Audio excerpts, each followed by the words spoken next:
თავი მეოთხე. როდესაც უფალმა შეიტყო, რომ ფარისევლებს გაეგოთ, იესო უფრო მეტ მოწაფეებს იძენს და ნათლავს, ვიდრე იოანეო. თუმცა ნათლავდა არათვით იესო, არამედ მისი მოწაფენი, დატოვა მან იუდეა და კვლავ გალილეას წავიდა. მას სამარიაზე უნდა გაევლო. ამრიგად მივიდა სამარიელთა იმ ქალაქში, სიქარი რომ ეწოდება, იმ მინდვრის მახლობლად, რომელიც იაკობმა მისცა თავის ძეს იოსებს. იქ იყო იაკობის ჭა. გზით დაქანცული იესო წყაროსთან ჩამოჯდა. ასე 6 საათი იქნებოდა. მოვიდა დედაკაცის სამარიიდან წყლის ამოსაღებად. იესომ უთხრა მას: წყალი დამალევინე, რადგან მისი მოწაფენი ქალაქში იყვნენ წასული საჭმლის საყიდლად.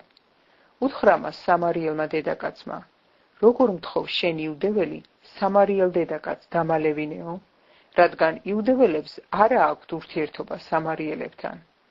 მიიგო იესომ და უთხრა მას: შენ რომ იცოდე ღვთისნიჭი და ის, ვინც გეუბნება წყალი დამალევინეო, მაშინ შენ თვითონ სთხოვდი მას და ისიც მოგცემდა ცოცხალ წყალს. უთხრა დედაკაცმა: ბატონო, არც ასავსები ჭურჭელი გაქვს და ეს ჭაც ღრმა, საიდან გაქვს ცოცხალი წყალი? თუ შენ მეტი ხარ ჩვენს მამა იაკობზე, რომელმაც ეს ჭა გვიბოძა და თვითონაც აქედან სვამდა, მისი ძენიც და მისი საქონელიც?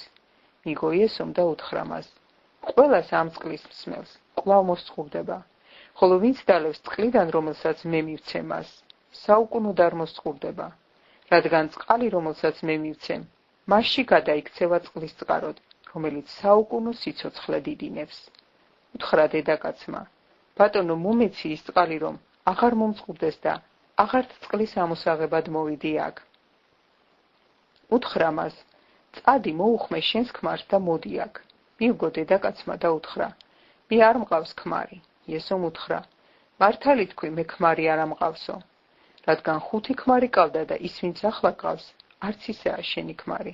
ეს მართალი თქვი. უთხრა დედაკაცმა: ბატონო, ვხედავ, რომ წინასწარმეტყველი ხარ. ჩვენი მამები ამ მთაზე სცემდნენ თაყვანს. თქვენ კი ამბობთ, იერუსალიმშია ადგილი, სადაც უნდა სცემდნენო თაყვანს. უთხრა იესომ: დედაკაცო, მერწმუნე დგება ჟამი, როცა არც ამ მთაზე და არც იერუსალიმში თაყვანს აღარ სცემთ მამას. თქვენ არ იცით, რა სცემთ თაყვანს, ჩვენ კი ვიცით, რა სცემთ თაყვანს, რადგან ხსნა იუდეველთაგანაა. მაგრამ დგება ჟამი და უკვე აქ არის, როდესაც ჭეშმარიტი თაყვანის მცემელნი თაყვანს სცემენ მამას სულითა და ჭეშმარიტებით, რადგან მამაც სწორედ ასეთ თაყვანის მცემელებს ეძებს თავისთვის. ღმერთი არის სული და მისი თაყვანის მცემელნი თაყვანს უნდა სცემდნენ სულითა და ჭეშმარიტებით. უთხრა დედაკაცმა: ვიცი, რომ მოდის მესია, რომელსაც ქვია ქრისტე.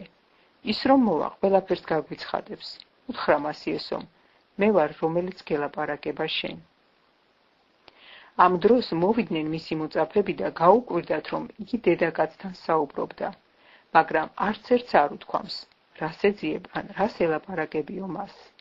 მაშინ დედაკაცმა დატოვა თავისი ჭურჭელი, წავიდა ქალაქში და უთხრა ხალხს: წადით, ნახეთ კაცი, რომელმაც ყველაფერი მითხრა, რაც კი რამ ჩამიდენია.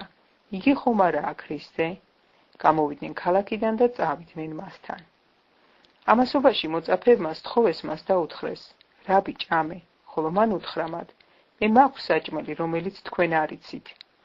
ამიტომ მოწაფეებმა ერთმანეთს გადაულაპარაკეს: თუ მას საჭმელი მოუტანა ვინმე? უთხრა მათ იესომ: ჩემი საჭმელია ვქმნა ჩემი მომავლინებლის ნება და აღვასრულო მისი საქმე. განა თქვენ არ ამბობთ, რომ კიდევ 4 თვე და დადგება მკა? აჰა, მე გეუბნებით თქვენ, აახილეთ თვალები და შეხედეთ ყანებს, როგორ გადათეთრებულან სამკალად. მომკელი ღებულობს თავის საზღაურს და მოაგროვებს ნაყოფს საუკუნო სიცოცხლისათვის, ისე რომ თესველი და მომკელი ერთად გაიხარებენ. ამგვარად ჭეშმარიტია ანდაზა, ერთი თესავს და სხვა იმკისო.